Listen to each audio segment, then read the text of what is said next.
CM గారు శ్రీ పవన్ కళ్యాణ్ గారి ఆదేశాల మేరకు మొన్న జగనన్న కాలనీలో వరద బాధితులు పరామర్శకు వచ్చినప్పుడు ఈ లైట్ల విషయమై గొల్లపల్లిలో ఈ ప్రజలందరూ కలిసి గత 2 సంవత్సరాల నుంచి గొల్లపల్లి పట్టణంలో లైట్లు లేవని అంధకారంలో మునిగిపోయని చెప్పి విన్నవించుకోవడం జరిగింది. దాన్ని ఆయన ఇన్ఛార్జ్ అయిన మర్రెడ్డి శ్రీనివాస్ గారికి ఆదేశించి ఈ లైట్ల విషయంలో త్వరితగతిని పరిష్కారం చూపించాలని చెప్పి కోరడం జరిగింది. ఆ దిశగా మేము కమిషనర్ గారిని కలిస్తే ఆయన గత కౌన్సిల్ మీటింగ్లో 4 లక్షల రూపాయలు లైట్ల నిమిత్తం కేటాయించడం జరిగిందని చెప్పారు. దాన్ని దృష్టిలో పెట్టుకుని మేము గతంలో ఏం జరిగిందని చెప్పి మేము అడగ్గా లైట్ ఒక్కటే 1500 రూపాయలు, పైగా 1 సంవత్సరం వారంటీ,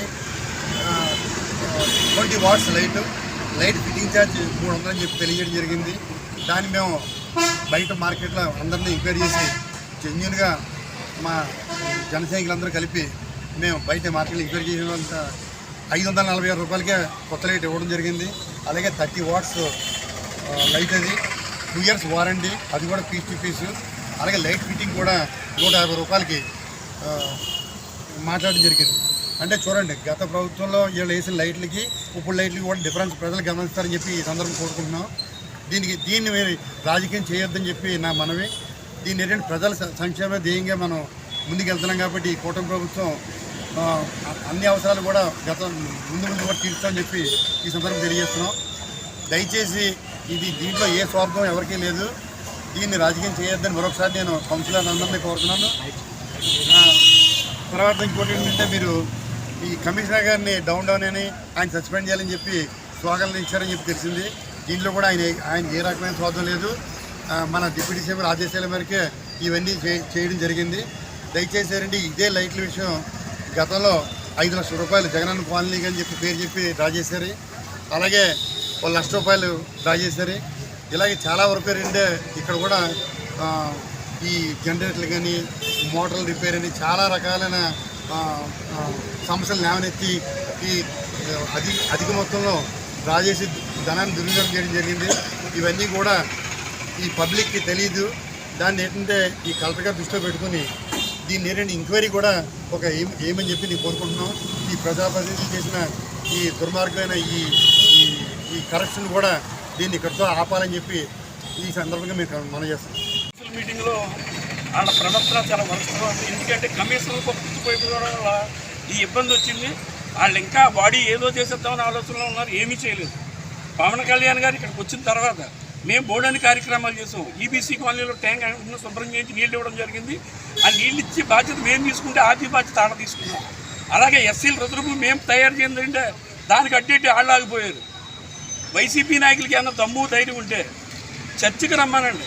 ఎక్కడ అవినీతి జరిగిందో నేను నిరూపిస్తాను. ఈ మున్సిపాలిటీలో ఇంజనీరింగ్ సెక్షన్లో ఎంత అవినీతి జరిగిందో మాకు తెలుసు. ఇంటి పన్నుల్లో ఎంత అవినీతి తెలిసిందో మాకు తెలుసు. ఇలా ఎదవ కౌరులు చెప్పి కమిషనర్ చూడడం, లాట్ చూడడం, నువ్వు కొన్న లైట్ ఇది దిక్కుమాల లైట్, దీని కాస్ట్ 1500. నేను కొన్న లైట్ అది, జన సైనికులు కొన్న లైట్ ఇది.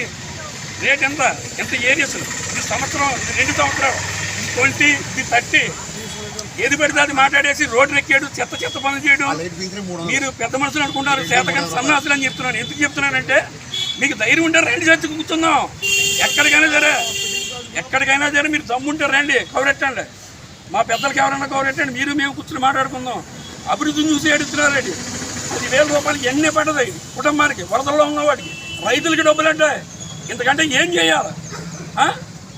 వాటర్కి 60 కోట్లు శాంక్షన్ చేస్తున్నారు పవన్ కళ్యాణ్ గారు. ఇంకా బోర్డని పనులు చేస్తాం మేము. మా చేత పని చేయించండి.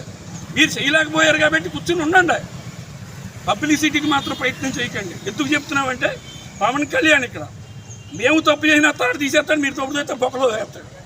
పవన్ కళ్యాణ్ గారి ముందు ఎవరైనా ఒకటే, అందరినీ కలుపు బొమ్మన్నాడు ఆయన. పబ్లిక్ మీటింగ్లో చెప్పాడు ఆయన.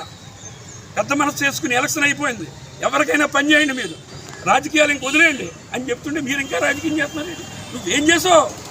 1.5 సంవత్సరం పెట్టి మీరు ఏం చేశారు లైట్ల గురించి? మేము సంధింతే మీకు ఎందుకు చెప్పు? లైట్లు వేయకూడదా? జనాలు చీకట్లో ఉండిపోవాలా? ఏటి అహంకారం? ఎందుకు మీకు అహంకారం? మీకు రాజకీయం పాతేస్తాం, నువ్వు పాతేస్తాం చేశాను సార్.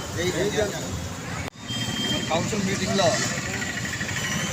మరి ఏదైతే కౌన్సిలర్స్ ఉన్నారో వాళ్ళందరూ కూడా మరి లైట్ల గురించి అలాగే కమిషనర్ గారి గురించి డౌన్ డౌన్ అంటూ మరి నినాదాలు చేయడం జరిగింది.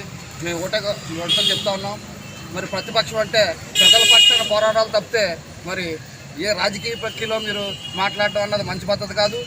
ఇప్పుడు జరుగుతున్నది మామూలుగా ఎప్పుడో గతంలో సంవత్సరం ముందు మీరు లైట్లు వేసి ఉన్నారు, అది జగనన్న కాలనీలోనే 90 లైట్ల వరకు కొనున్నారు. మరి అతి భారీ ఎత్తున మరి 450 లైట్లు మరి పవన్ కళ్యాణ్ గారు మొన్న వరదల్లో వచ్చినప్పుడు ప్రజలు మరి విన్నవించుకోవడం జరిగింది. మరి ఊళ్ళో లైట్లు వేయట్లేదండి, సంవత్సరం కాలం నుంచి లైట్లు వెలగట్లేదండి, మా ఇంట్లో లైట్లు లేవండి అని చెప్పేసి చాలామంది చెప్పడం వల్ల మరి పవన్ కళ్యాణ్ గారు వెంటనే అధికారుల దృష్టికి చెప్పి మరి వెంటనే వీళ్ళని ఈ సమస్యను వెంటనే పరిష్కరించండి అని చెప్పేసి చెప్పడం జరిగింది. అది వెంటనే ఆ పవన్ కళ్యాణ్ గారు ఆదేశాల మేరకు వెంటనే బల్బులు తెప్పించడం, 450 బల్బులు తెప్పించడం జరిగింది. మరి ఏదైతే ఈ 450 బల్బులు తెచ్చిన తర్వాత మరి ప్రజలు అంధకారం నుంచి మరి బయటపడడం జరుగుతుంది. మరి ప్రతిపక్షం ఏదైతే ఉన్నదో వాళ్ళు ప్రజల గురించి ఆలోచించి చీకట్లోకి నెట్టకుండా మరి అంధకారంలో లేకుండా వెలుగులో నెట్టేలాగా మరి చూడాలి. కాబట్టి ప్రతిపక్షం కూడా మరి ప్రజా సమస్యల మీద మరి మంచి పనులు చేసేటప్పుడు మీరందరూ కూడా మరి పార్టీకి మీరందరూ కూడా సపోర్ట్ చేయాల్సి ఉంది. మీరు ప్రజల పక్షాన ఉండండి. మంచిని కానీ అభివృద్ధిని కానీ మీరు అడ్డుకోవడం అన్నది మంచి పద్ధతి కాదు. మేము ఒకటే చెప్తా ఉన్నాం, జనసేన, టీడీపీ, బీజేపీ కూటమి తరఫున ప్రజల పక్షాన్ని పోరాడండి, మంచి పేరు తెచ్చుకోండి. తప్పితే మీరు ప్రతి విషయాన్ని రాజకీయ కోణంలో చేస్తే కనుక ఇది మంచి పద్ధతి కాదు. ఆల్రెడీ ప్రజలు మీకు బుద్ధి చెప్పున్నారు, మళ్ళీ బుద్ధి చెప్పే అవకాశం మీరు తీసుకోకూడదు. మరి ఆలోచించండి, ప్రజల పక్షాన్ని ఉండండి అని చెప్పేసి జనసేన పార్టీ తరఫున